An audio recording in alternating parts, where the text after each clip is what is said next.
Charlotte ne savait que penser. Les auberginettes la poussaient à l'action, sans qu'elle se sente les épaules assez larges pour les satisfaire. Elle n'avait d'ailleurs pas de bras, ce qui rendait la métaphore moins puissante. Mais que faire? Que faire? La révolution était décidément une chose bien ardue. Elle le sentait toujours, quelque part au-dessus de sa tête planait l'ombre inquiétante du lagomorphe. La nuit était tombée, et les cratères de la lune lui rappelaient ses souterraines origines. Mais ne doute-t-on pas que sur la lune se tapissaient aussi des lapins? Mieux ne valait ne pas y penser.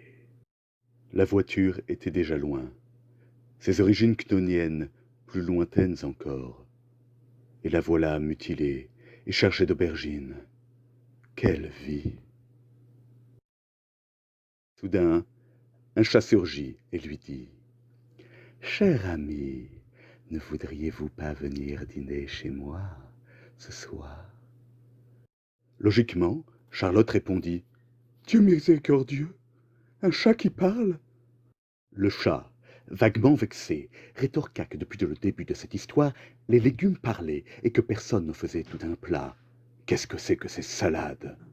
Il reprit: Cher enfant, vous et vos petites protégées me faites de la peine. Venez, venez, vous trouverez chez moi un refuge fort plaisant.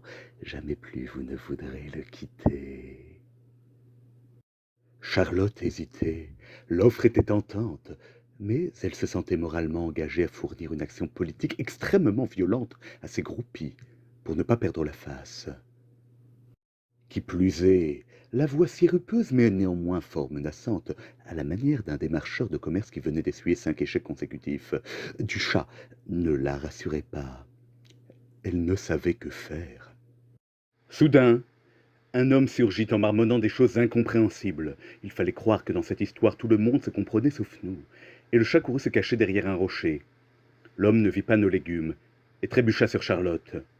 Nos petites aubergines tremblaient de terreur en voyant son corps démesuré qui, tel un ciel bas et lourd, quoiqu'un peu balourd, s'apprêtait à leur tomber dessus.